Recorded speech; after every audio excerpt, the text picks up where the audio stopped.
Assalamualaikum warahmatullahi wabarakatuh. Terima kasih, Anda telah kembali di channel YouTube kami. Saluran informasi yang mengkisahkan kisah-kisah Islami, serta kisah para ulama dan kekasih Allah. Kali ini, kami akan membahas tentang Imam Asy-Syafi'i. Siapakah beliau sebenarnya? Apa kelebihan yang beliau miliki? Dan mengapa beliau mendapat julukan Nasirus Sunnah? Untuk mengetahui jawabannya, simak video kami kali ini hingga akhir.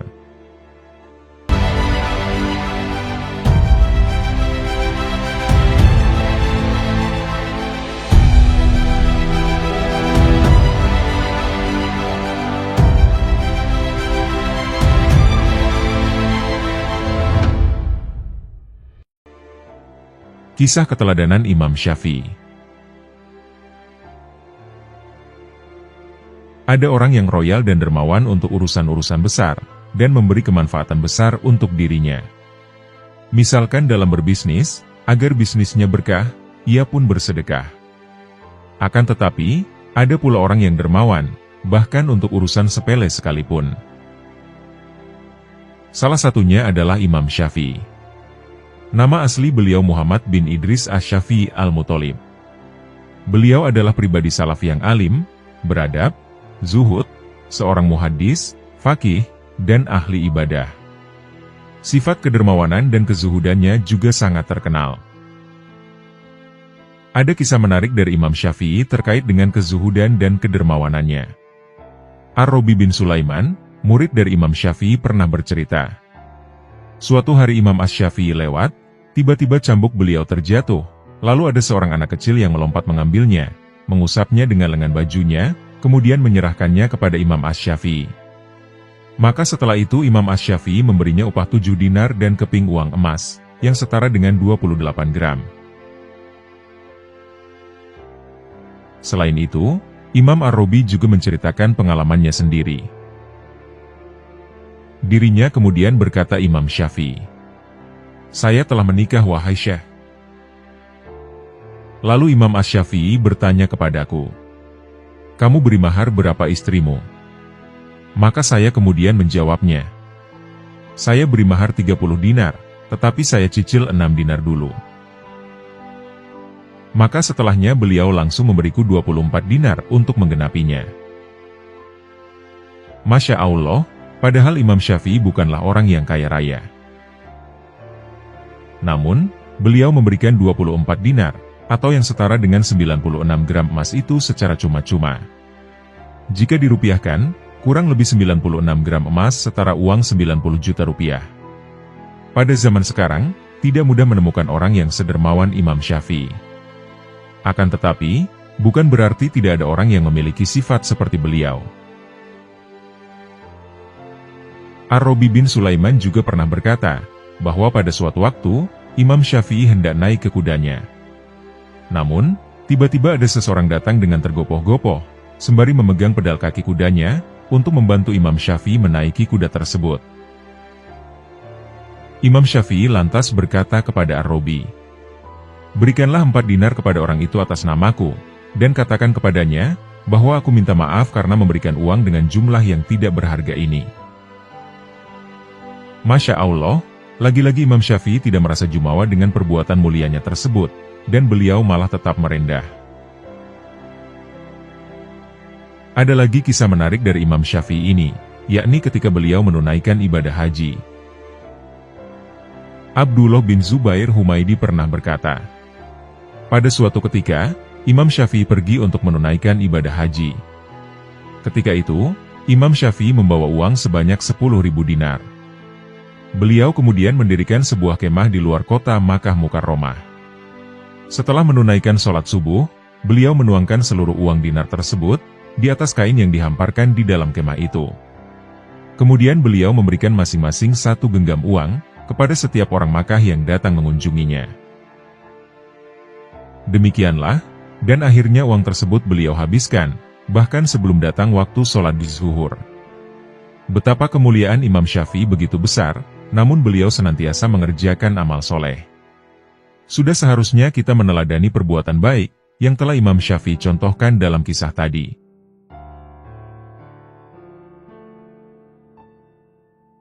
Kesabaran Imam Syafi'i mendidik sang murid.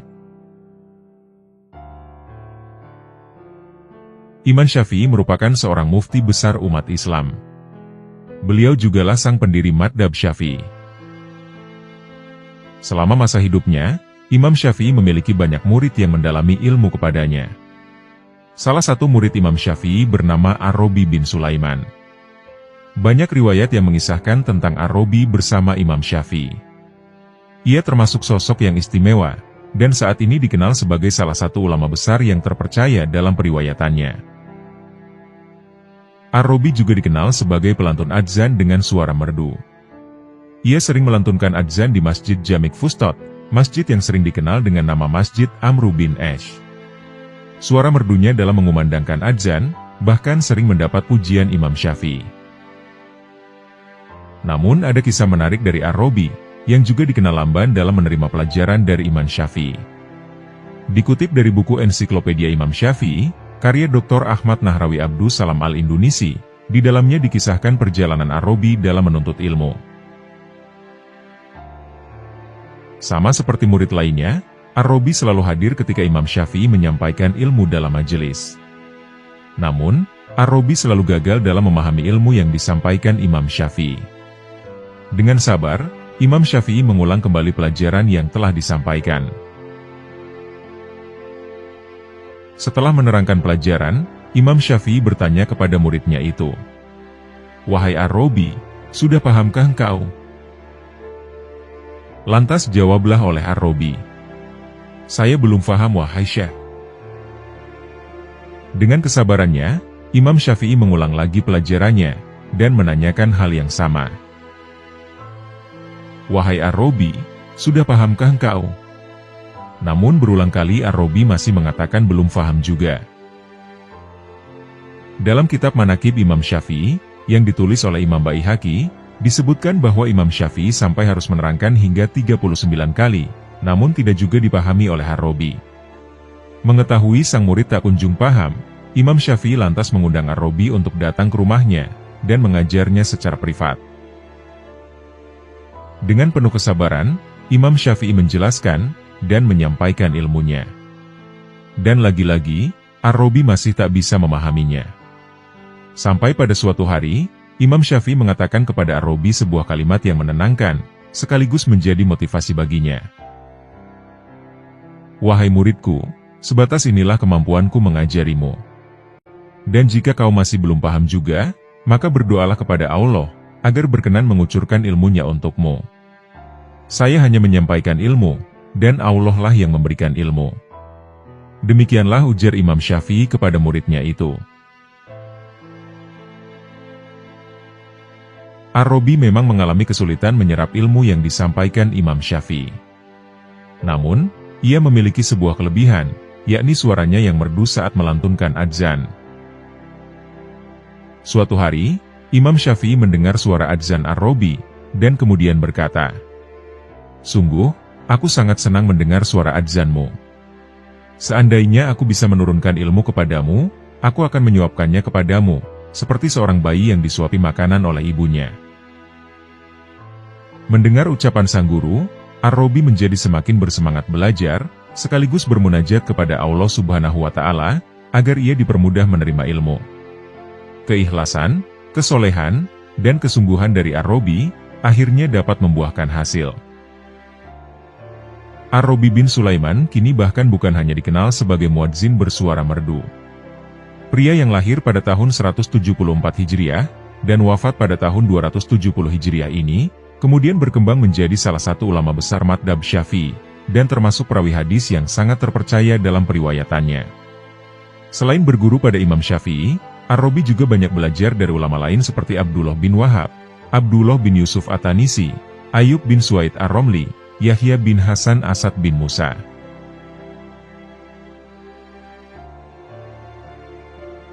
Imam Syafi'i menulis di telapak tangan menggunakan jari. Di usianya yang masih belia, Imam Asy-Syafi'i sedang mengikuti pengajian kitab Al-Muwatta di kota Madinah. Yang mana, majelis ilmu tersebut diasuh langsung oleh sang penulisnya, yakni Imam Malik bin Anas radhiyallahu anhu, sang pendiri madhab Maliki. Pada saat itu, Imam Malik menyampaikan materi sebanyak 18 hadis, lengkap dengan penjelasannya yang panjang lebar. Di tengah-tengah penjelasannya, di antara kerumunan orang-orang yang mendengarkan pengajiannya, Imam Malik melihat sosok Imam Syafi'i kecil yang nampak memain-mainkan jari-jari dan telapak tangannya. Ketika pengajian telah usai, Imam Malik memanggil Imam Syafi'i, dan ditanya siapakah namanya, dan dari mana ia berasal. Imam Syafi'i pun memperkenalkan dirinya kepada sang guru. Lantas, Imam Malik pun mengungkapkan rasa penasarannya.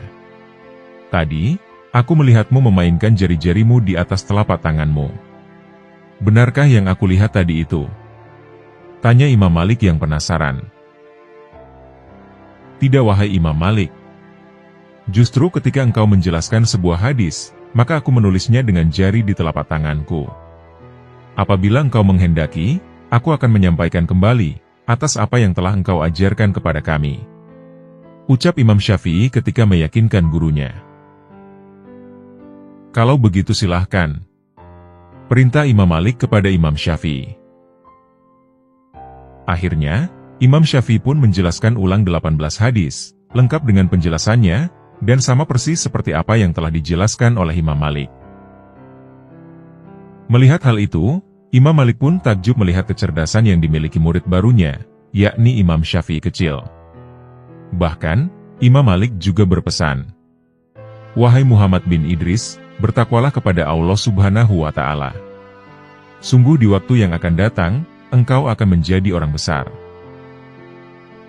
Kisah ini disarikan dari kitab Al-Manhaj Sawi, karya Habib Zain bin Ibrahim bin Smith, halaman 146.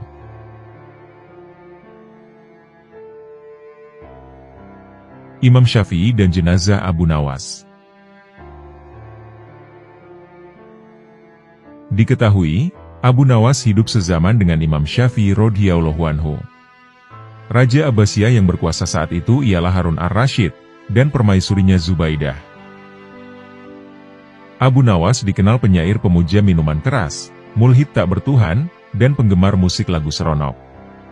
Ia penggoda wanita, terutama si Jinan budak perempuan milik Tuan Abdul Wahab. Bahkan dikejar-kejarnya si Jinan ini ke Makkah saat berhaji, dan saat itu Abu Nawas sendiri tidak berniat haji. Tapi, di sana ia tak bisa berjumpa dengannya, karena Jinan sangat tekun menjalani manasik hajinya. Di perjalanan pulang dari Mekah, bersama rombongan Jinan ke Baghdad, digubahlah beratus syair memuja Jinan, sampai mengubah gaya bahasa syair Arab, menjadi lebih bebas. Sehingga pada saat itu syairnya menjadi rujukan gaya sastra, terutama syair Arab pada zamannya. Tetapi berkat hidayahnya, pada akhir hayatnya Abu Nawas menjadi orang yang bertaubat. Namun, Imam Syafi'i dan jamaahnya semula enggan untuk mensolati jenazah, mengingat kehidupan yang telah dilaluinya. Dan tatkala Imam Syafi'i dan rombongannya membaca sebuah syair, yang ditulis Abu Nawas di pakaiannya, mereka semua menangis terseduh-seduh, hingga rela mensolati jenazahnya. Adapun isi syair Abu Nawas adalah sebagai berikut. Wahai Tuhanku, dosa-dosaku sudah sangat besar dan banyak sekali. Sementara hamba juga tahu, bahwa ampunanmu jauh lebih besar. Jika hanya orang yang berbuat baik saja yang engkau terima, lalu kepada siapa lagi para pelanggar dosa berserah diri, dan mohon pertolongan. Hamba memohon kepadamu ya Rob, sebagaimana yang engkau perintahkan, yaitu dengan merendahkan diri. Kemudian kalau engkau menolak tangan hamba, lalu siapa lagi yang mengkasih sayangi hamba? Tiada tujuan lain lagi bagi hamba ini kepadamu, kecuali pengharapan dan ampunanmu yang indah itu. Kemudian hamba ini datang padamu sebagai seorang yang betul-betul muslim. Menurut sejarah, bahwa di akhir hayatnya Abu Nawas adalah seorang sufi. Menurut istilah, sufi adalah seorang yang zuhud, qanaah, ridho, jujur, menunaikan janji, tekun bekerja, minta diawasi Allah, mencintai manusia sesama hamba yang hanya dapat pahala kalau taat, cinta ilmu, tak rakus dunia, amar makruf nahi mungkar, dan bertaubat. Menurut Al-Farabi, orang seperti Abu Nawas itu bukan orang jahil dan lengah. Ia pun menyadari, bahwa Allah itu adalah zat yang wajibul wujud. Allah mencipta makhluknya bukan untuk disiksa dan dimasukkan neraka. Ia menghendaki, agar makhluknya mendapatkan kebaikan dan barokah. Itulah sebabnya kasih sayangnya mengalahkan marahnya.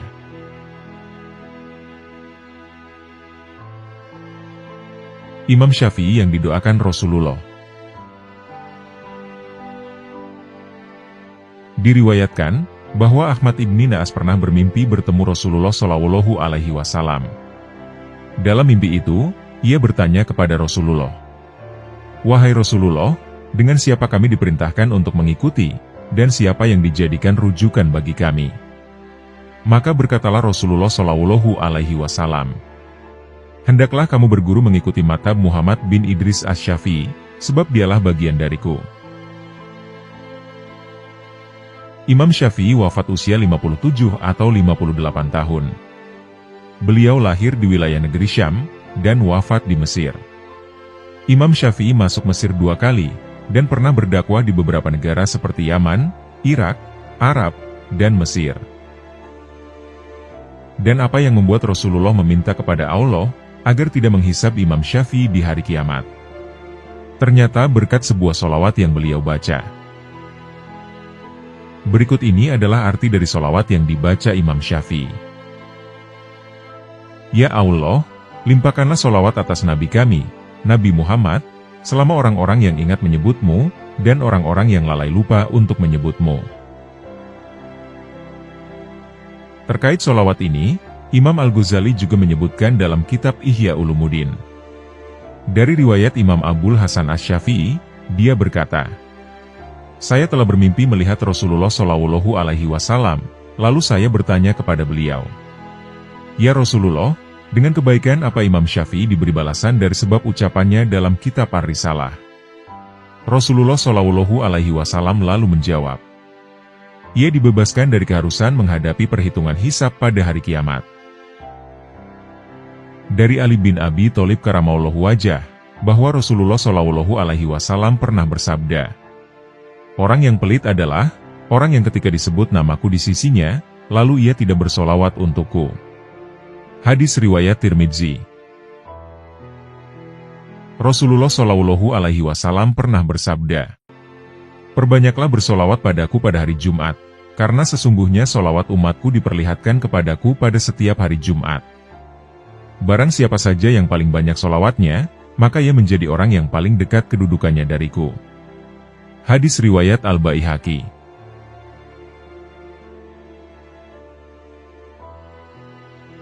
Berprasangka buruk terhadap Imam Syafi'i.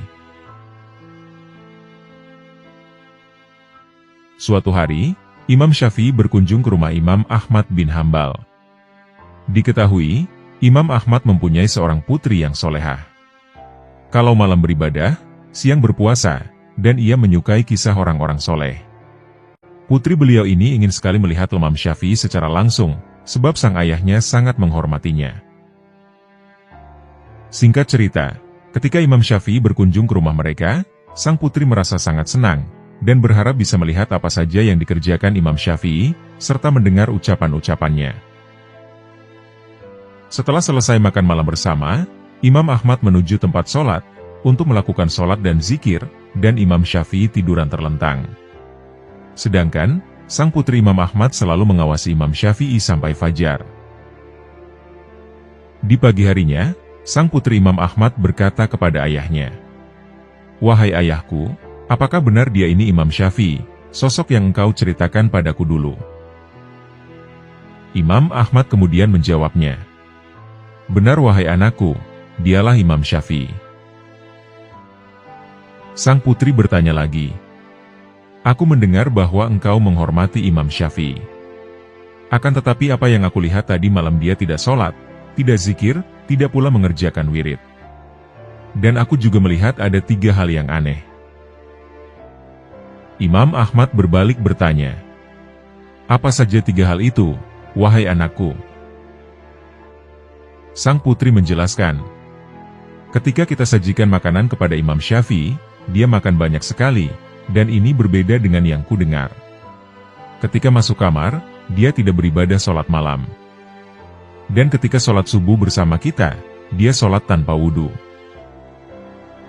Ketika agak siang, dan mereka berbincang-bincang, Imam Ahmad berkata kepada Imam Syafi'i, tentang apa yang dilihat oleh putrinya, lalu Imam Syafi'i berkata, "Wahai Abu Muhammad, aku memang semalam banyak makan, karena aku tahu bahwa makananmu adalah halal, dan engkau adalah orang mulia.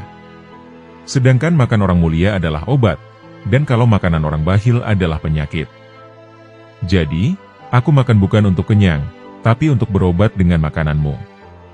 Adapun semalam aku tidak sholat malam, hal itu dikarenakan ketika aku meletakkan kepalaku untuk tidur, aku melihat seolah-olah Al-Quran dan hadis berada di depanku. Kemudian Allah membukakan kepadaku 72 masalah ilmu fikih, yang kususun untuk kemaslahatan muslimin. Maka sebab memikirkan ilmu inilah yang menghalangi antara diriku dan sholat malam. Adapun ketika sholat subuh bersama kalian aku tidak wudu, maka demi Allah, tidaklah kedua mataku tertidur hingga aku butuh memperbaharui wudhu. Semalam suntuk aku terjaga, jadi aku sholat subuh bersama kalian dengan wudhu sholat isya." Setelah dirasa cukup berkunjungnya, kemudian Imam Syafi'i berpamitan dan pulang. Imam Ahmad berkata kepada putrinya, "Yang dikerjakan oleh Imam Syafi'i semalam dalam keadaan tiduran, lebih utama daripada apa yang kukerjakan sambil sholat malam."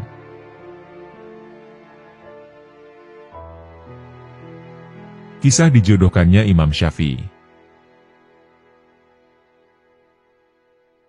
Al-Kisah Al-Malik, Gubernur Yaman, mengundang Imam Syafi'i untuk tinggal di rumahnya ketika mereka tiba di Yaman. Akan tetapi, Imam Syafi'i merasa tidak nyaman jika tinggal di kediaman gubernur yang mewah dan indah. Ia sebenarnya ingin sekali pergi dari sana. Sebaliknya, gubernur itu pun ingin Imam Syafi'i tetap tinggal bersamanya. "Wahai Imam Syafi'i, aku yang mengajakmu datang ke Yaman. Karena itu, aku bertanggung jawab untuk melindungi keselamatanmu, menjaga makan dan minummu, serta menjamin kesehatanmu. Karena itu, tetaplah tinggal di rumah ini, dan saya tidak akan meminta balasan apapun darimu." Bujuk Gubernur Yaman kepada Imam Syafi'i. "Wahai Tuan Gubernur, saya tertarik untuk datang ke Yaman karena negeri ini kaya akan peninggalan sejarah. Di sini pernah ada kerajaan Saba, Madain, Hirroh, dan Ghozan. Di negeri ini juga awal mula kisah percintaan antara Ratu Balkis dengan Nabi Sulaiman. Oleh sebab itu, saya mohon izin untuk melihat tempat-tempat bersejarah itu," kata Imam Syafi'i menjelaskan. Akhirnya, Gubernur Yaman menyetujui permintaannya. Imam Syafi'i menggunakan kesempatan itu untuk mengunjungi tempat-tempat bersejarah yang ada di Yaman. Tak lupa, beliau juga mempelajari sejarah Yaman. "Wahai Imam Syafi'i, aku akan menjodohkanmu dengan seorang gadis yang baik, dari keturunan yang baik. Aku berharap kamu tidak menolak pilihanku ini," tawar sang Gubernur Yaman.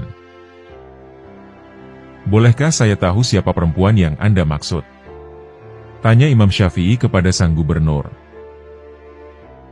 "Namanya Hamidah binti Uyainah bin Amru bin Utsman bin Affan. Ia masih merupakan keturunan dari Khalifah Utsman bin Affan," jawab Gubernur Al-Malik. Tidak lama kemudian, Imam Syafi'i menikah dengan Hamidah. Mereka kemudian tinggal di rumah sendiri, di Sonaa. Dalam pernikahannya, mereka kemudian dikaruniai 3 orang anak, yaitu Abu Utsman Muhammad, Fatimah, dan Zainab. Mereka juga mempunyai seorang pembantu perempuan berkulit hitam. Wahai Imam Syafi'i, wilayah Najran memerlukan seorang hakim. Menurut pendapatku, kamulah yang paling layak memegang jabatan itu. Karena itu, terimalah tawaranku ini," kata Gubernur Yaman pada suatu hari. Atas permintaan Gubernur Yaman, Imam Syafi'i membawa keluarganya pindah ke Najran. Ia kemudian dilantik menjadi hakim di wilayah tersebut.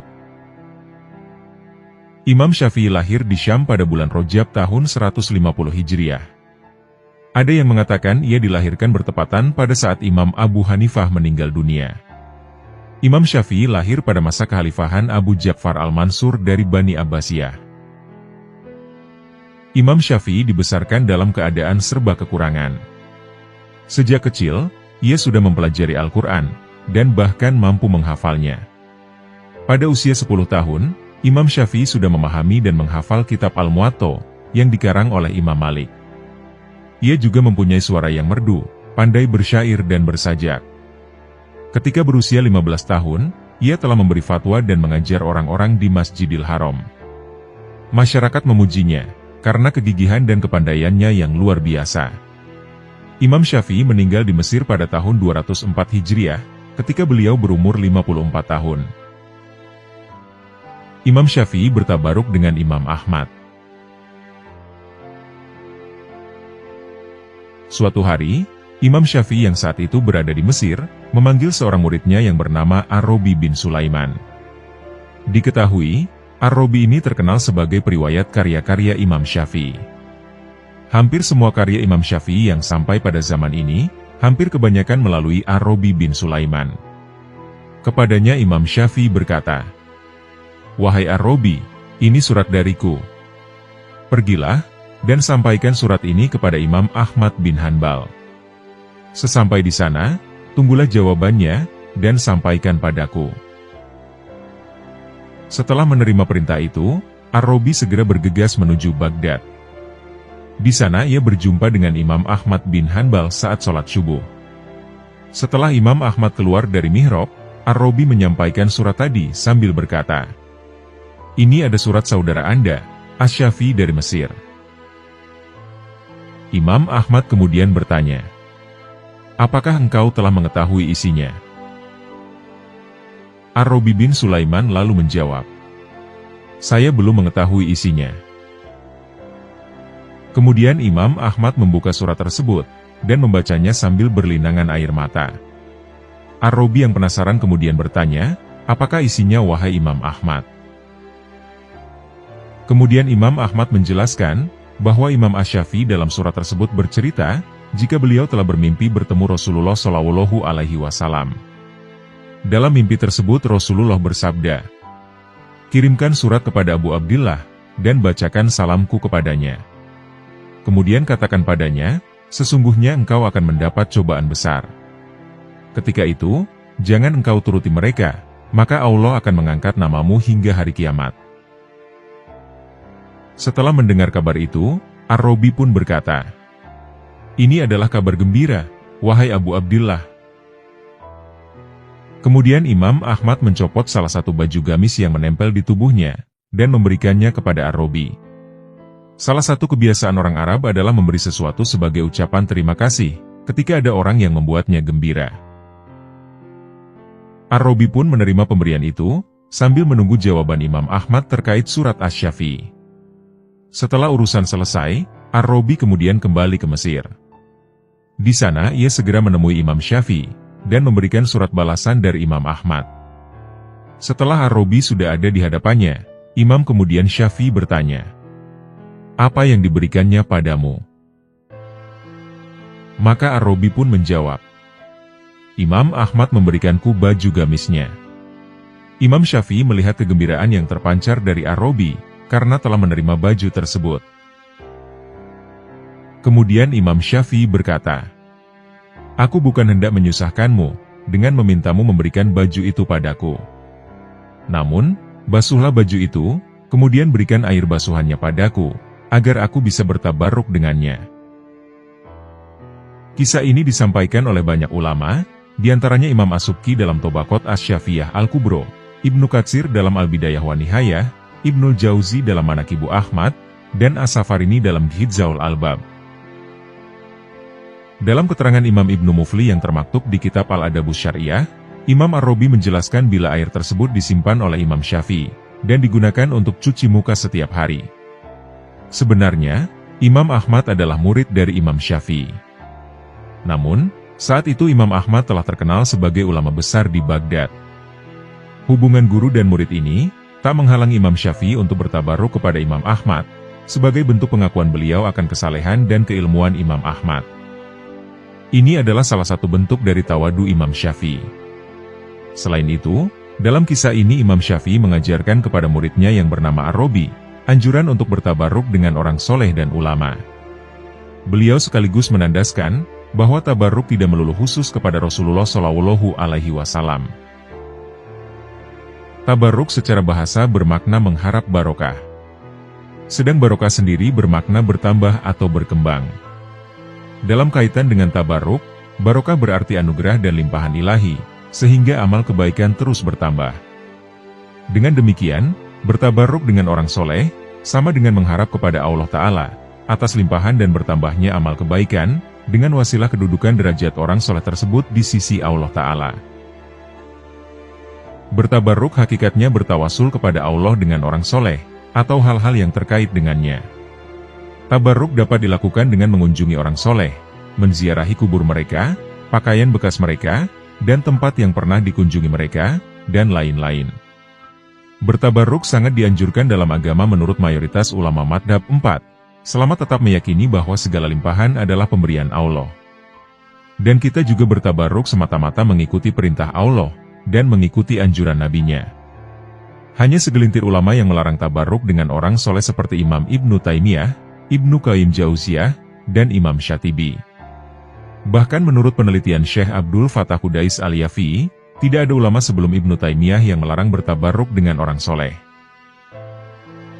Dalam hadis riwayat Imam Tobroni, Abu Nuaim dan Imam Baihaqi dari Ibnu Umar, bahwa Rasulullah SAW juga meminum air dari tempat wudhu, karena mengharap barakah dari tangan kaum muslimin. Para perawi hadis ini dinilai sikoh oleh Al-Haytsami, dan hadis tersebut dinilai hasan oleh Al-Albani.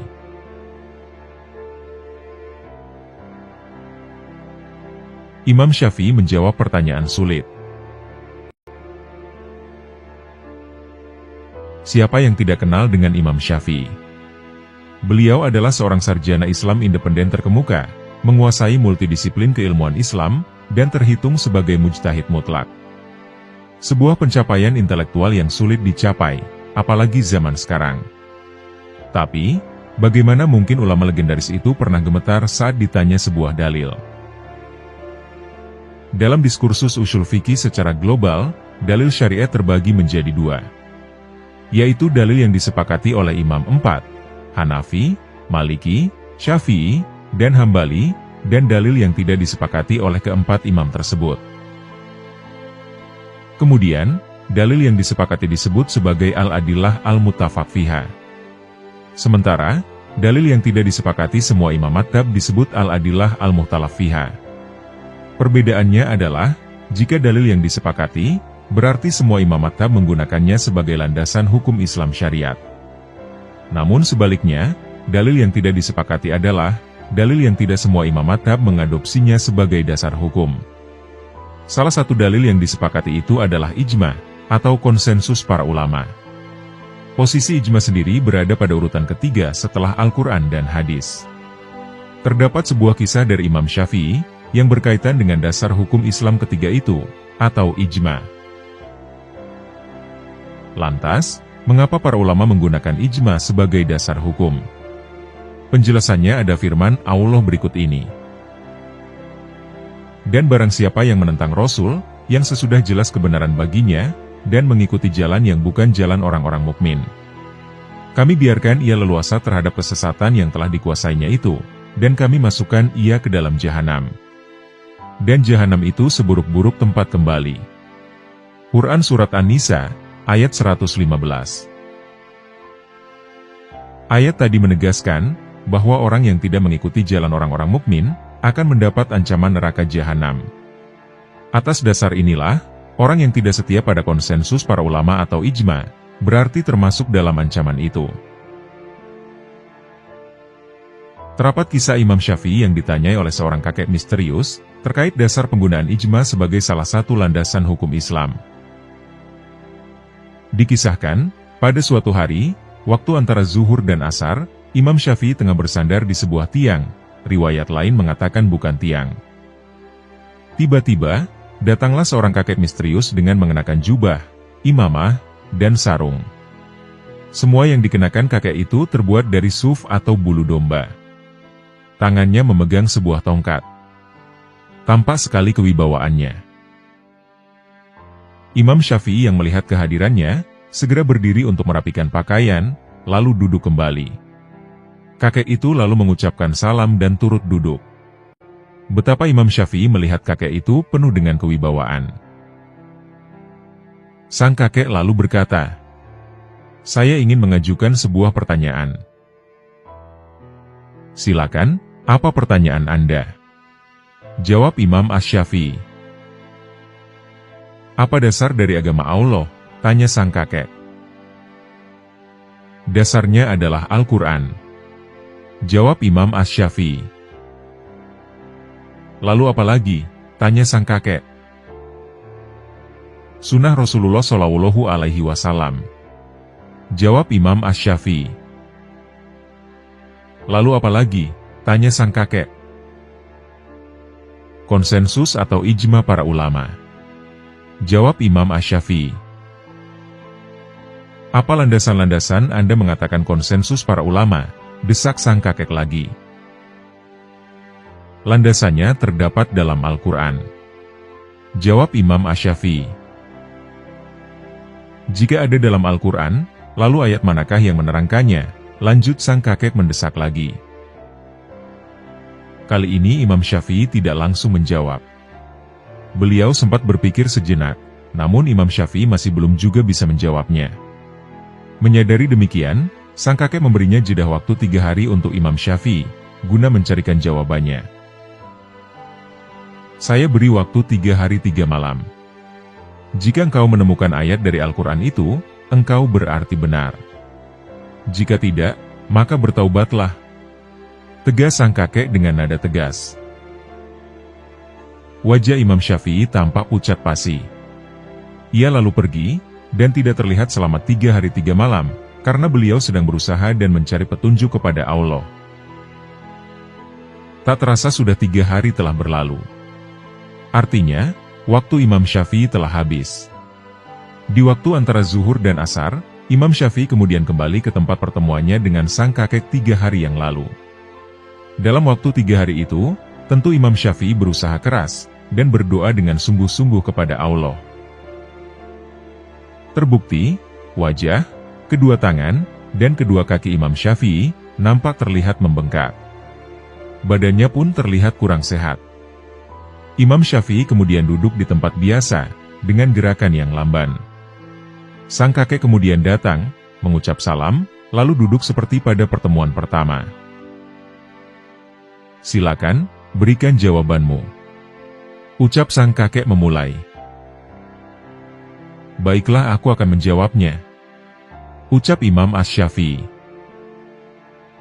Kemudian dilanjut beliau dengan membaca ayat Al-Quran berikut ini.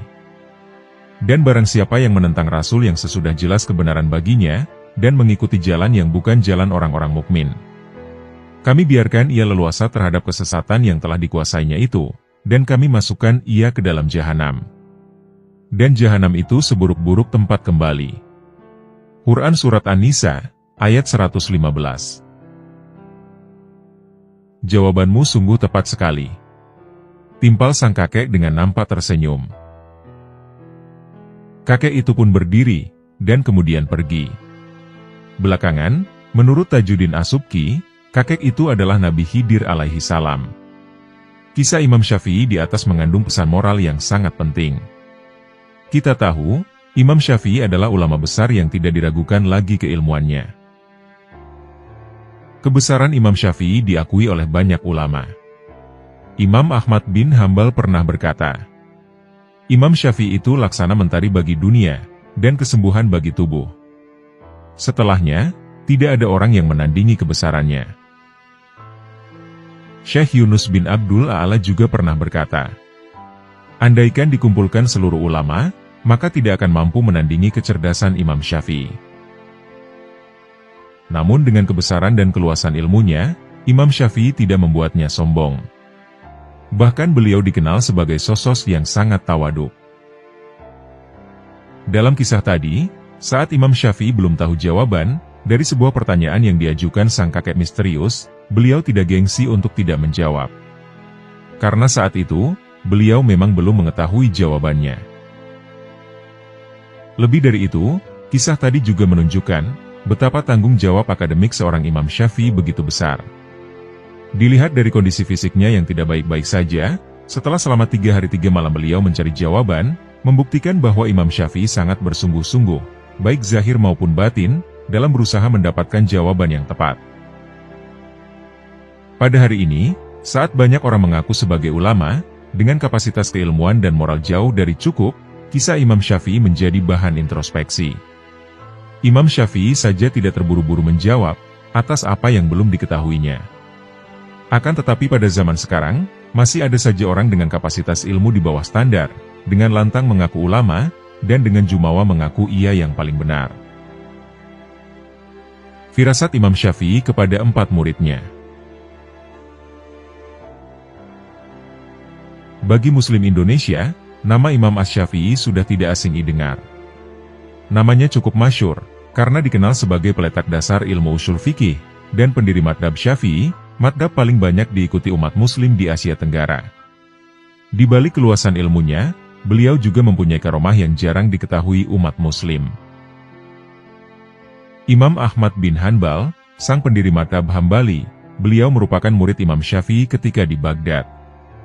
Pernah suatu ketika Imam Ahmad berkata, bahwa Imam Syafi'i seperti mataharinya ilmu. Beliau ulama besar yang hidup pada masa tabi'in, masa setelah sahabat Nabi, yang telah melahirkan banyak ilmu dan pandangan, yang menjadi rujukan bagi umat Islam di dunia.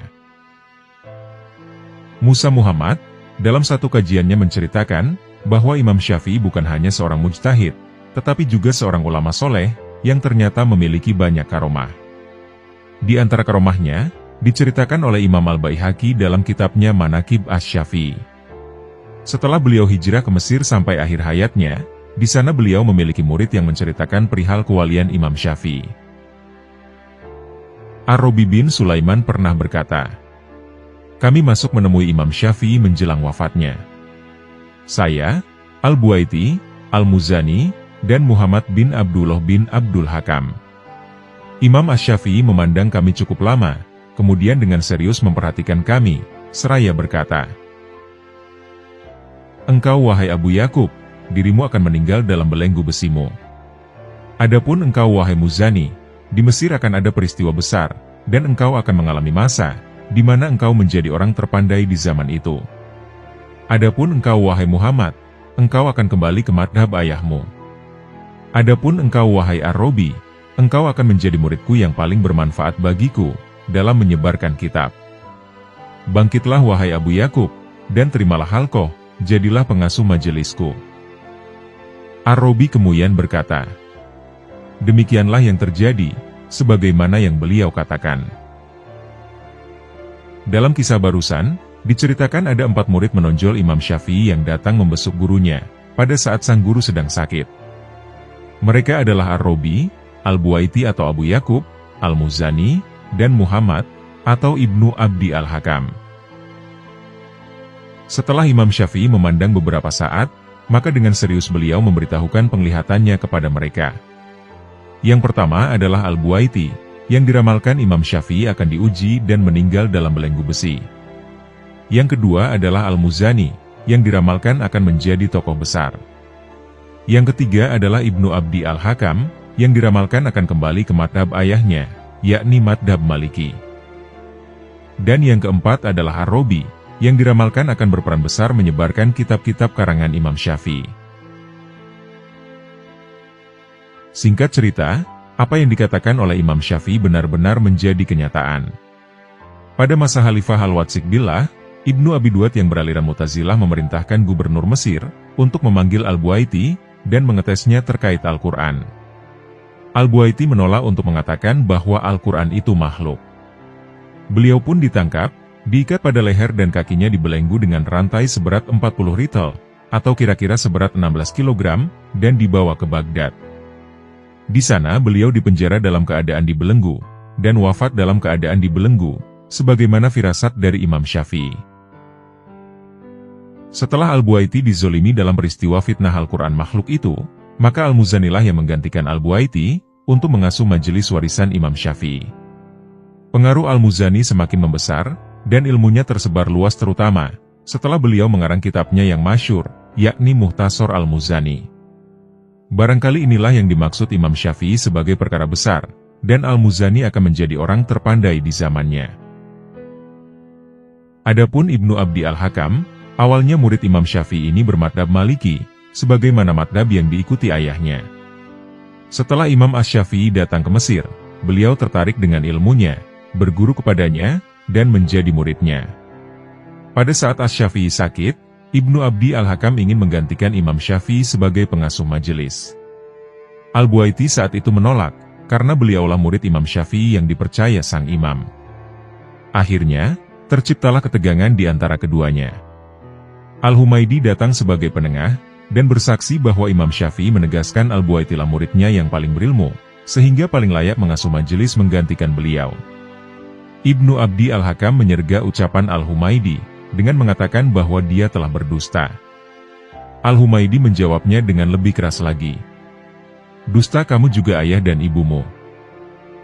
Ibnu Abdi Al-Hakam menjadi marah, meninggalkan majelis Asy-Syafi'i, dan akhirnya kembali ke madhab Maliki. Dengan demikian, genaplah firasat Asy-Syafi'i. Adapun Ar-Rabi bin Sulaiman Al-Muradi, kita semua tahu jasa besar Ar-Rabi dalam menulis ulang, meriwayatkan, dan menyebarkan kitab besar Asy-Syafi'i yang bernama Al-Umm. Melalui perantaraan Ar-Rabi lah kita menjadi tahu tentang kitab-kitab besar Asy-Syafi'i dalam hal fikih maupun usul fikih. Dengan demikian, genap pulalah keempat firasat dari Imam Syafi'i. Karomah Imam Syafi'i dalam kisah inilah yang disebut Imam Ghazali dengan istilah kasif, atau mukasyafah. Dan orang-orang sufi kadang menyebutnya dengan ilmu laduni. Oleh sebab itulah, maka berhati-hati dengan firasat orang saleh. Mereka memiliki firasat yang tajam, sebagaimana kisah Imam Syafi'i tadi. Firasat adalah pengetahuan batin, atau kemampuan melihat apa yang ada dalam pikiran atau hati seseorang. Imam Ibnu Hajar Al-Asqalani menulis, firasat itu bagian dari ilham. Sedangkan Imam Qusyairi mengatakan, firasat adalah kata hati yang lahir dari kekuatan iman yang menghujam ke dalam hati. Dai yang sedang menimba ilmu di Al-Azhar Mesir, Ustadz Amru Hamdani menukil satu riwayat hadis. Bahwasanya Nabi Muhammad SAW pernah bersabda, hati-hatilah terhadap firasatnya orang beriman, karena sungguh ia melihat dengan cahaya Allah. Hadis riwayat Imam At-Tirmidzi.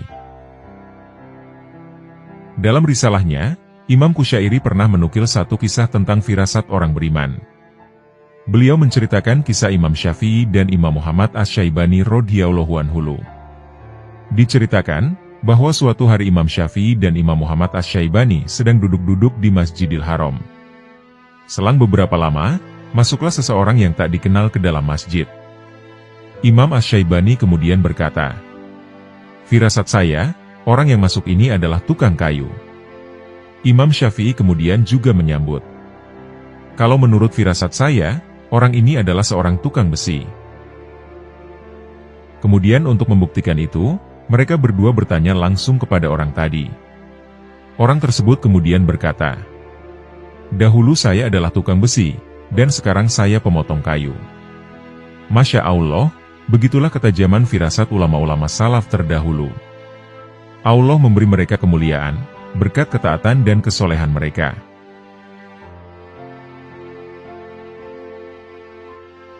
Penyebab lemahnya hafalan Imam Syafi'i. Siapa yang tak kenal dengan sosok Imam Syafi'i, seorang ulama besar Imam Madhab Syafi'iyah, yang dijuluki Nasyih al-Hadis, atau pembela sunnah Nabi. Beliau bernama asli Muhammad bin Idris Asy-Syafi'i. Suatu hari, beliau mengadu kepada gurunya yang bernama Imam Waqi, tentang masalah jeleknya hafalannya. Padahal, Imam Syafi'i terkenal dengan hafalan yang luar biasa. Diriwayatkan dari Imam Asy-Syafi'i, bahwa ia berkata, aku telah menghafal Al-Quran ketika berumur 7 tahun. Aku pun telah menghafal kitab Al-Muwatta ketika berumur 10 tahun. Ketika berusia 15 tahun, aku pun sudah berfatwa. Sungguh hebat hafalan beliau Imam Syafi'i rahimahullah. Diriwayatkan, Imam Syafi'i rahimahullah pernah berkata, aku pernah mengadukan kepada Waqi tentang jeleknya hafalanku. Lalu beliau menunjukiku untuk meninggalkan maksiat. Beliau memberitahukan kepadaku bahwa ilmu adalah cahaya, dan cahaya Allah tidaklah mungkin diberikan pada ahli maksiat. Lantas, mengapa saat itu hafalan beliau bisa terganggu? Ketika itu, Imam Syafi'i mengadukan pada gurunya.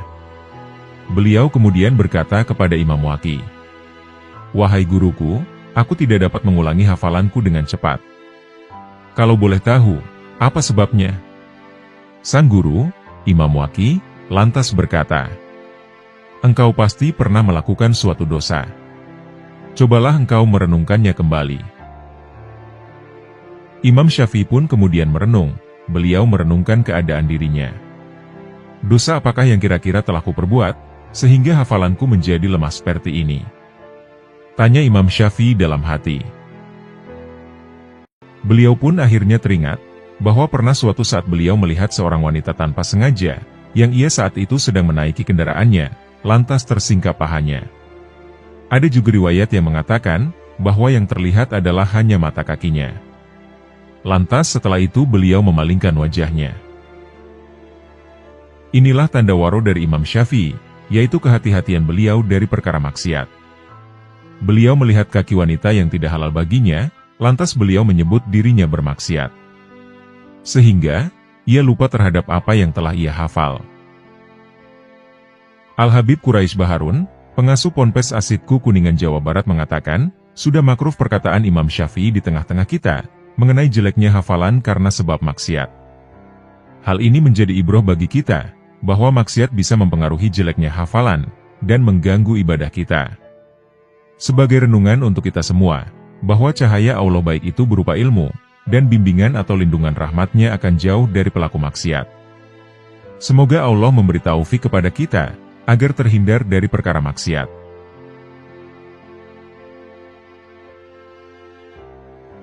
Imam Syafi'i mimpi bertemu Rasulullah. Siapa yang melihatku dalam tidurnya, maka sesungguhnya dia benar-benar melihatku, karena setan tidak dapat menyerupai bentukku. Demikian hadis dalam Sahih Muslim tentang mimpi Nabi. Tak sembarang orang bisa mimpi bertemu Nabi Muhammad SAW. Hanya orang-orang terpilihlah yang diberi karunia itu. Pasalnya, seseorang yang melihat Rasulullah SAW dalam mimpi, sejatinya ia benar-benar bertemu dengan ruh Nabi SAW. Ia akan merasa yakin bahwa sosok di hadapannya adalah Rasulullah SAW, meskipun ia belum pernah bertemu dengan kekasih Allah Subhanahu wa Ta'ala itu sebelumnya. Imam Syafi'i merupakan salah satu muslim yang dikaruniai nikmat ini. Dalam Manaqib Al-Imam Asy-Syafi'i, Imam Fakhrur Razi menuliskan kisah Imam Syafi'i yang mimpi bertemu dengan Nabi Muhammad SAW. Imam Syafi'i bercerita, dalam tidurnya ia bertemu Rasulullah SAW, dan beliau berkata, "Wahai pemuda, dari golongan manakah engkau?" "Saya dari keturunanmu wahai Rasulullah," jawab Imam Syafi'i. "Sekarang mendekatlah kepadaku," ucap Nabi Muhammad SAW. Imam Syafi'i pun mendekat kepada beliau. Rasulullah SAW lalu meludah, dan meletakkan ludah itu di tangannya, kemudian beliau memerintahkan Imam Syafi'i untuk mengusapkan air liur itu ke lidah, mulut, dan bibirnya. Maka Imam Syafi'i pun membuka mulutnya, dan mengusapkan air liur Rasulullah SAW ke lidah, mulut, dan bibirnya. Setelah selesai, Rasulullah SAW berkata, "Sekarang pergilah, semoga Allah memberkahimu." Meskipun hanya bertemu Nabi Muhammad SAW sebentar saja, mimpi itu terus saja membekas dalam ingatan Imam Syafi'i.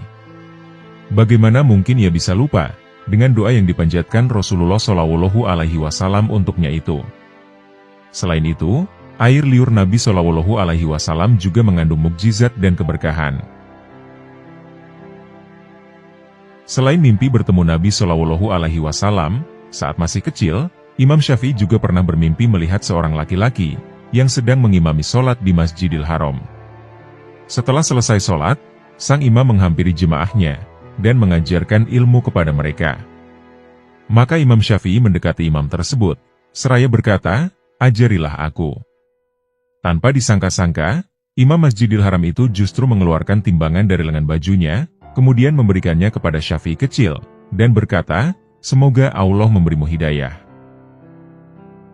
Imam Syafi'i tak mengerti maksud dari mimpinya ini, ia akhirnya mendatangi ahli tafsir mimpi, dan menceritakan apa yang dilihatnya dalam tidurnya. Sang ahli tafsir mimpi itu kemudian berkata, Sesungguhnya engkau akan menjadi imam dalam perkara ilmu yang berada di jalan sunnah. Karena imam Masjidil Haram adalah imam yang paling baik di antara yang lain. Mengenai timbangan, itu berarti kelak engkau akan memahami hakikat sesuatu. Demikianlah mimpi-mimpi yang dialami Imam Syafi'i rahimahullah. Apa yang dilihatnya bukanlah bunga tidur semata, melainkan tanda-tanda dari Allah, bahwa kelak ia akan menjadi imam mulia, yang pengaruh ilmunya dapat ditegu orang-orang di sepanjang zaman.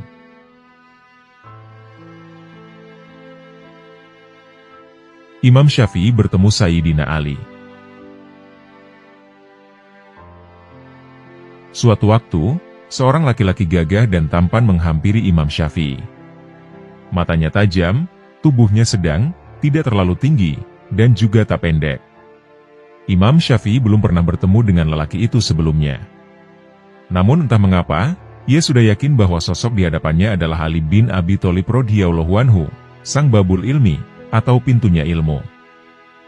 Assalamualaikum warahmatullahi wabarakatuh. Ucap Ali bin Abi Thalib radhiyallahu anhu, seraya beliau menggenggam tangan Imam Syafi'i. Waalaikumsalam warahmatullahi wabarakatuh.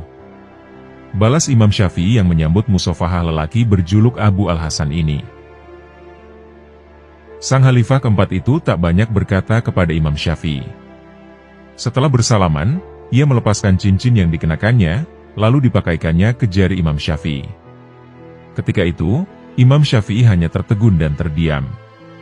Dengan senang hati, ia menerima cincin yang kini bersarang di jarinya. Tak seberapa lama, Sayyidina Ali bin Abi Thalib lalu pergi, dan menjauh dari hadapannya. Barulah Imam Syafi'i menatap kepergian Ali, dan seketika itu ia terbangun dari tidurnya. Rupanya itu hanya mimpi, gumam Imam Syafi'i dengan sedikit kecewa. Mimpi bertemu Sayyidina Ali radhiyallahu anhu ini terasa begitu nyata, meskipun hanya bunga tidur semata. Karena penasaran, keesokan harinya Imam Syafi'i menghampiri pamannya, yang dikenal sebagai ahli tafsir mimpi. Wahai paman, aku datang kemari untuk menceritakan mimpi yang kualami semalam. Sungguh, aku mimpi bertemu Ali radhiyallahu anhu. Mungkin saja mimpiku itu memiliki arti. Sekiranya engkau berkenan, berilah aku nasihat mengenai bunga tidurku itu. Ucap Imam Syafi'i saat meminta diartikan mimpinya itu. Dengan semangat, putra Idris ini kemudian menceritakan pertemuan singkatnya dengan Imam Ali bin Abi Thalib, serta apa yang sahabat Nabi itu berikan padanya.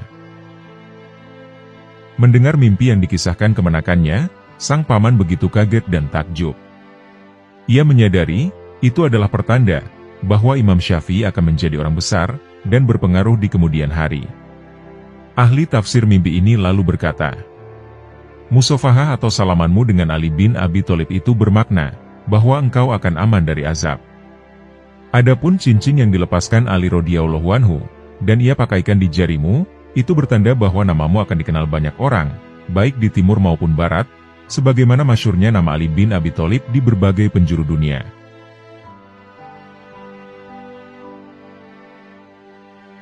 Imam Syafi'i hatam Quran 60 kali dalam sebulan.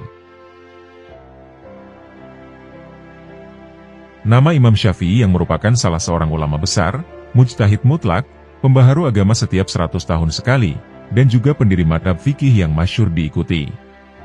Sudah barang tentu, jika nama beliau tak asing lagi bagi masyarakat muslim tanah air. Nama lengkapnya adalah Abu Abdullah Muhammad bin Idris, bin Al-Abbas, bin Utsman, bin Syafi'i, bin As-Sa'ib, bin Ubaid, bin Abdu Yazid, bin Hashim, bin Al-Muthalib, bin Abdu Manaf, bin Qusay. Dengan demikian, nama Syafi'i dinisbahkan kepada salah satu nama kakeknya, yang bernama Syafi'i. Selain nisbah masyhur Syafi'i, namanya juga dinisbahkan kepada Al-Qurasyi, Al-Muthalibi, dan Al-Maki. Ia lahir di Askelon, di wilayah Syam, yakni pada tahun 15 Hijriah. Pada usia 2 tahun setelah ayahnya wafat, Syafi'i kecil dibawa oleh ibunya ke Mekah. Setelah dewasa, ia 2 kali berkunjung ke Baghdad. Di sana, ia menyusun Qaul Qadim, atau madhab lamanya. Setelah itu, ia menuju Mesir, dan tinggal di sana pada tahun 199 Hijriah. Di sana ia menyusun qaul-qaul jadid, atau madhab barunya. Manaqib atau kisah perjalanan hidup Imam Asy-Syafi'i terlalu banyak. Dan keutamaan-keutamaannya terlalu masyhur untuk diceritakan. Kecerdasan dan kejeniusannya sudah tampak sejak kecil. Tak heran, jika setelah dewasanya, ia berhasil menjadi mujtahid yang brilian. Bagaimana tidak, pada usia 7 tahun saja beliau sudah hafal Al-Quran. Beliau juga hafal kitab Al-Muwatta karya Imam Malik pada usia 10 tahun. Dan pada usia 15 tahun, beliau sudah mampu berfatwa memenuhi permintaan para ulama lain, dan siapa saja yang membutuhkan. Namun, tidaklah ia berfatwa, kecuali setelah menghafal 10.000 hadis. Satu riwayat menyebutkan, pada awal usianya, Imam Syafi'i tidak begitu banyak membaca Al-Quran, karena dirinya sibuk menuntut ilmu. Baru di penghujung usianya, ia kemudian memperbanyak kembali tilawah Al-Qurannya. Ar-Rabi bin Sulaiman pernah berkata, setiap hari Imam Syafi'i 1 kali menghatamkan Al-Quran. Bahkan jika di bulan Ramadan, ia menghatamkannya hingga 60 kali, di luar bacaan Al-Quran pada saat sholat. Suaranya Imam Syafi'i sangat merdu. Tak heran, saat suaranya terdengar orang banyak, mereka bahkan sampai ada yang menangis keras. Sama halnya dalam ibadah malamnya. Setiap malam, Imam Syafi'i selalu bangun di sepertiganya. Bahkan, di akhir-akhir hayatnya, ia selalu menghidupkannya semalaman. Husain Al-Karabisi pernah menceritakan pengalamannya. Aku bermalam di tempat Imam Asy-Syafi'i tidak hanya 1 malam. Di sepertiga malam, ia selalu bangun. Ia tidak kurang membaca ayat 50, bahkan sampai 100 ayat. Tidaklah melewati ayat tentang rahmat, kecuali memohon kepada Allah. Dan tidaklah melewati ayat tentang azab, kecuali berlindung kepadanya. Imam Syafi'i sendiri tutup usia di Fustat, atau yang kini dikenal dengan wilayah Kairo. Beliau wafat pada hari Kamis, akhir bulan Rajab, tahun 204 Hijriah, dalam usianya yang ke-54 tahun. Jenazahnya dikebumikan di Qorofah As-Sugro, yang sekarang dikenal sebagai komplek pemakaman para wali yang ada di Kairo, Mesir.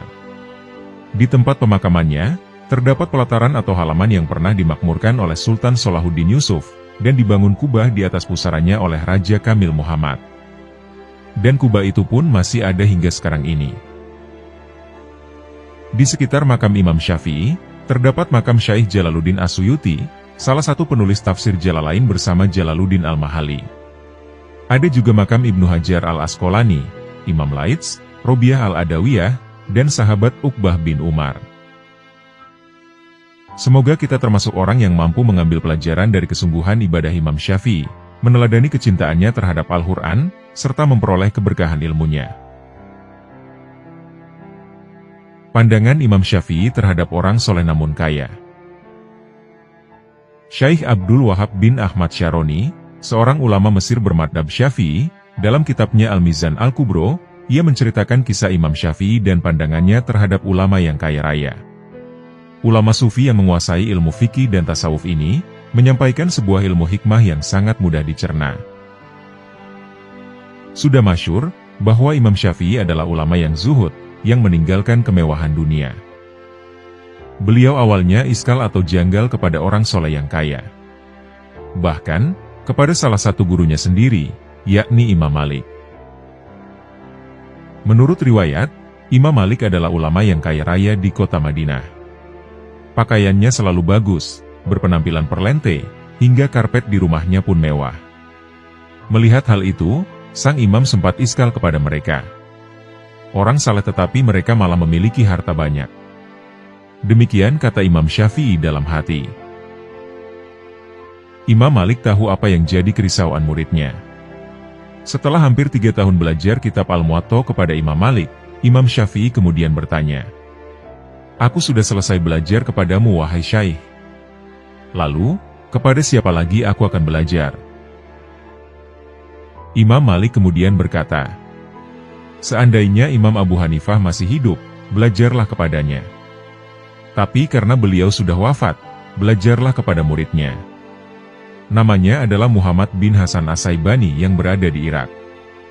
Jawab Imam Malik radhiyallahu anhu. Perlu diketahui, Imam Abu Hanifah wafat pada tahun 150 Hijriah, yakni bertepatan dengan tahun lahirnya Imam Syafi'i. Singkat kisah, Imam Syafi'i pun pergi belajar ke kediaman Muhammad bin Hasan yang berada di Irak.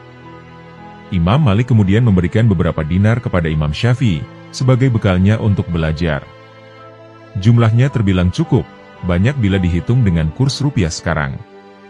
Uang yang diberikan Imam Malik senilai kurang lebih 60 juta rupiah. Imam Syafi'i saat itu mulai berpikir, guru-guruku lain yang miskin tak pernah memberiku bekal seperti ini. Jangan-jangan, orang soleh yang punya uang banyak itu memang lebih baik. Kendati demikian, Imam Syafi'i masih iskal pada orang soleh yang kaya. Dalam pikirannya, idealnya orang soleh itu tak perlu memikirkan dunia, dan hidup seharusnya sederhana. Sesampainya di Irak, dan bertemu dengan Syaikh Muhammad bin Hasan, Imam Syafi'i makin terperangah melihat di meja tamu rumah Syaikh Muhammad bin Hasan. Di sana nampak ada banyak kepingan-kepingan emas, sebab Muhammad bin Hasan biasa menghitung hartanya di ruang tamu. Imam Syafi'i semakin dibuat iskal, disebabkan karena calon gurunya ternyata lebih kaya dari Imam Malik. Gelagat tidak senang dari Imam Syafi'i dapat dibaca oleh Muhammad bin Hasan. "Kamu tak senang ada orang saleh yang kaya?" tanya Syekh Muhammad bin Hasan. "Iya, sebenarnya saya kurang suka dengan hal yang demikian," jawab Imam Asy-Syafi'i. "Ya sudah, kalau begitu aku berikan saja hartaku ini kepada orang yang ahli maksiat." "Bagaimana wahai Syafi'i?" tanya Syekh Muhammad bin Hasan. "Jangan begitu wahai Syekh. Malah akan berbahaya nanti, kalau uangnya diberikan kepada ahli maksiat," serga Imam Syafi'i kepada calon gurunya itu. "Bila demikian, berarti tidak apa-apa bukan, bila ada hamba Allah yang soleh tapi kaya?" tanya Syekh Muhammad bin Hasan lagi. "Iya, tidak masalah wahai Syaikh. Daripada Anda berikan kepada ahli maksiat, malah nanti akan digunakan kepada hal-hal yang berdosa, dan malah mudhorot," jawab Imam Asy-Syafi'i. Begitulah sekilas perbincangan keduanya. Setelah kejadian itu, Imam Syafi'i tak lagi memiliki pikiran sinis kepada orang soleh, namun memiliki kekayaan yang banyak.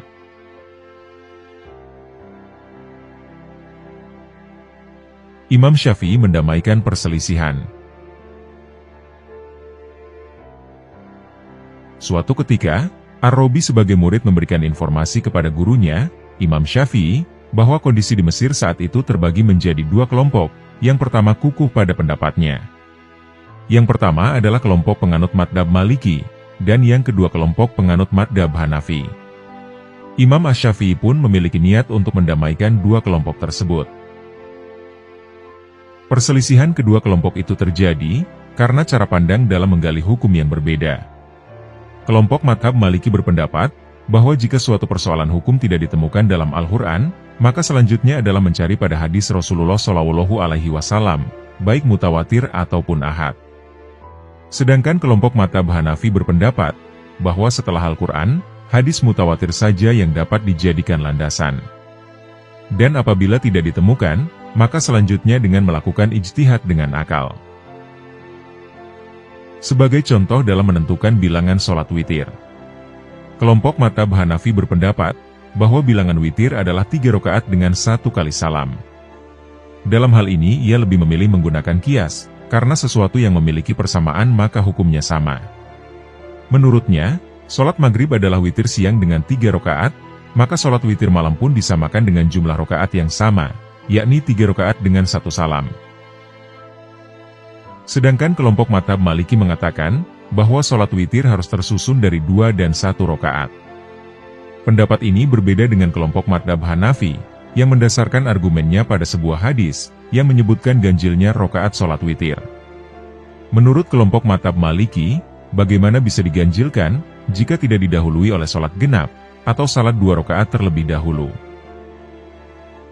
Imam Asy-Syafi'i kemudian menengahi kedua pendapat tersebut, dengan mengatakan bahwa Rasul sholat witir dengan 1 rakaat.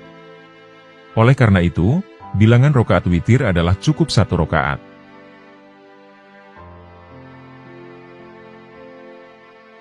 Didikan sang ibu kepada Imam Syafi'i. Abu Abdullah Muhammad bin Idris Asy-Syafi'i Al-Muttalibi Al-Qurasyi, atau biasa dikenal dengan sebutan Imam Syafi'i. Beliau adalah seorang mufti besar Sunni Islam dan pendiri madhab Syafi'i. Banyak hikmah yang bisa dipetik dari kisah perjalanan Imam Syafi'i dalam menuntut ilmu agama. Salah satunya saat ibu Imam Syafi'i yang merelakan anaknya untuk berjuang mencari ilmu. Dikisahkan, guru Imam Syafi'i mengaku telah kehabisan bekal untuk mengajarkan Imam Syafi'i. Kemudian guru tersebut mengirimkan Imam Syafi'i ke Makkah lalu ke Irak. "Wahai Syafi'i, kini ilmuku sudah habis, maka pergilah engkau ke Madinah," ucap sang guru Imam Syafi'i. Setelah mendapat perintah tersebut, Imam Syafi'i kemudian berpamitan kepada ibunya. Ia meminta izin akan belajar agama ke Madinah, yang kemudian dilanjutkan ke Baghdad. "Berangkatlah engkau menuntut ilmu wahai anakku. Ilmu itu jihad di jalan Allah. Kelak kita akan bertemu di akhirat nanti," kata ibu dari Imam Syafi'i. Atas restu ibu dan gurunya, Imam Syafi'i mendalami ilmu agama di Madinah dan di Baghdad. Di Baghdad, Imam Syafi'i berkembang menjadi seorang alim besar. Ketika ada rombongan dari Baghdad yang hendak melaksanakan ibadah haji, ibu Imam Syafi'i juga datang ikut berhaji. Suatu ketika, ada halaqah besar di Masjidil Haram. Ada seorang alim besar dari Irak. Dalam mengajar, orang alim besar itu selalu mengutip perkataan dari Muhammad bin Idris Asy-Syafi'i. Ibu Imam Syafi'i yang mendengarnya merasa bingung, dan bertanya tentang sosok Muhammad bin Idris kepada alim besar itu. "Wahai Syekh, siapa Imam Muhammad Idris bin Syafi'i?" tanyanya dengan penasaran. Sang ulama alim besar itu dengan penuh kebanggaan menjawab, "Dia adalah guruku, seorang alim dari Baghdad, dan asalnya dari kota Makkah ini." "Ketahuilah ya Syekh, Muhammad bin Idris Asy-Syafi'i adalah anakku," kata ibu dari Imam Syafi'i.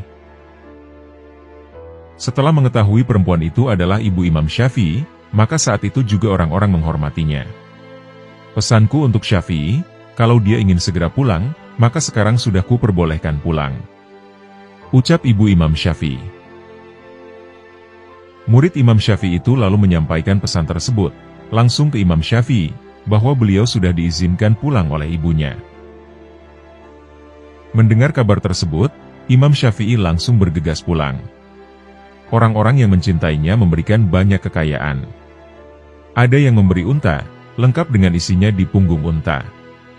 Sehingga, Imam Syafi'i akhirnya pulang dengan membawa banyak kekayaan. Tidak hanya itu, dalam perjalanan pulangnya, Imam Syafi'i juga dikawal oleh murid-muridnya.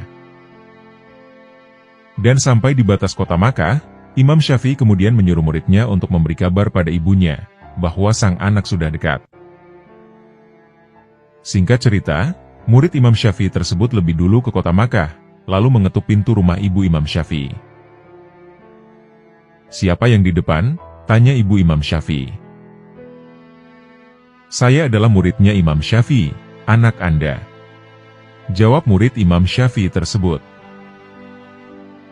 Murid tersebut juga memberitahu bahwa Imam Syafi'i sudah di batas tapal kota Makkah. Lalu ibu Imam Syafi'i mempertanyakan, dengan membawa apakah anaknya itu pulang. Dengan penuh kebanggaan, murid Imam Syafi'i itu bercerita, bahwa gurunya membawa ratusan unta, lengkap dengan isi di punggungnya. "Aku menyuruh Syafi'i ke Baghdad bukan untuk mencari dunia. Katakan kepadanya, bahwa sekarang dia tidak boleh pulang ke rumah," ucap ibu Imam Syafi'i yang kemudian menutup pintu rumah. Murid itu kemudian menyampaikan kepada Imam Syafi'i, atas apa yang telah diucapkan oleh ibu dari gurunya tersebut. Setelah mengetahui respon dari ibunya tersebut, Imam Syafi'i kemudian memerintahkan para muridnya untuk membagikan semua hartanya. Walhasil, semua unta dan harta lainnya dibagikan kepada penghuni kota Makkah, dan Imam Syafi'i hanya menyisakan kitab-kitab miliknya saja. Setelah itu, Imam Syafi'i meminta muridnya untuk kembali, dan mengatakan bahwa dirinya hanya membawa kitab dan ilmu saja. Dan harta kekayaan yang dibawa, kini sudah diberikan ke penghuni kota Makkah. Setelah mendengar kabar tersebut, barulah sang ibu mengizinkan Imam Syafi'i untuk kembali pulang ke rumahnya. Dari kisah tersebut, terdapat dua hikmah yang dapat kita dipetik. Yang pertama, ibu yang baik tidak menjadikan anaknya sapi perah untuk mencari dunia dahulu. Yang kedua, kalau ibu melepas anaknya sukarela, dan dipertemukan lagi oleh Allah di dunia. Ibunya Imam Syafi'i melepas karena Allah, dikembalikan lagi oleh Allah. Kalau ibu melepas anaknya karena Allah, maka akan dikembalikan lagi oleh Allah, dan kelak akan dipertemukan di dunia dan akhirat.